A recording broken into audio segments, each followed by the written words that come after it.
if you have this constant mindset of wanting to get to a point, you're never going to feel like you arrived there.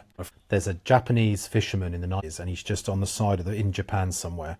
And the Americans are there because they're post Second World War. But there's just this Japanese guy, like Mr. Miyagi from the character. He's just like catching fish. And he's like 70, and he's just like catching all these fish, just sitting there, just like piling up. And this American businessman comes along and goes, "Fucking hell, you're a really good fisherman." And he just goes, "Thank you."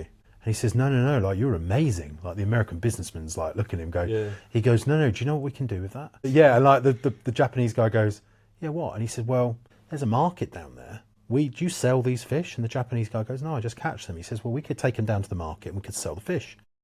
Japanese guy goes, okay, but then what? He says, well, then we could use the money and we could get a second rod and you could teach another person how to fish just like you. And he goes, okay, and then what? He says, well, then you'd have two people. We could make twice the amount of fish. We could go down to the market. We make twice the amount of money. He says, well, then what? He said, well, then we get a third rod. And then maybe you could train someone to train the people to make the fish. And then you could just have like a team of people who are fishing and you could just train them. He goes, okay, and then what?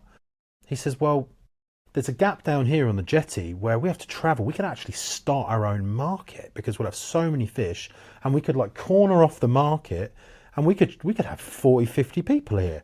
Train the trainers. Oh my God, this could be massive. And the Japanese guy goes, yeah, and then what? He says, well, then we just be making so much money. And then he goes, yeah, I know, and then what? He says, well, then with all that money, we could do whatever we want to do with whenever we want. And the Japanese guy goes, yeah, I know, I just want to fish.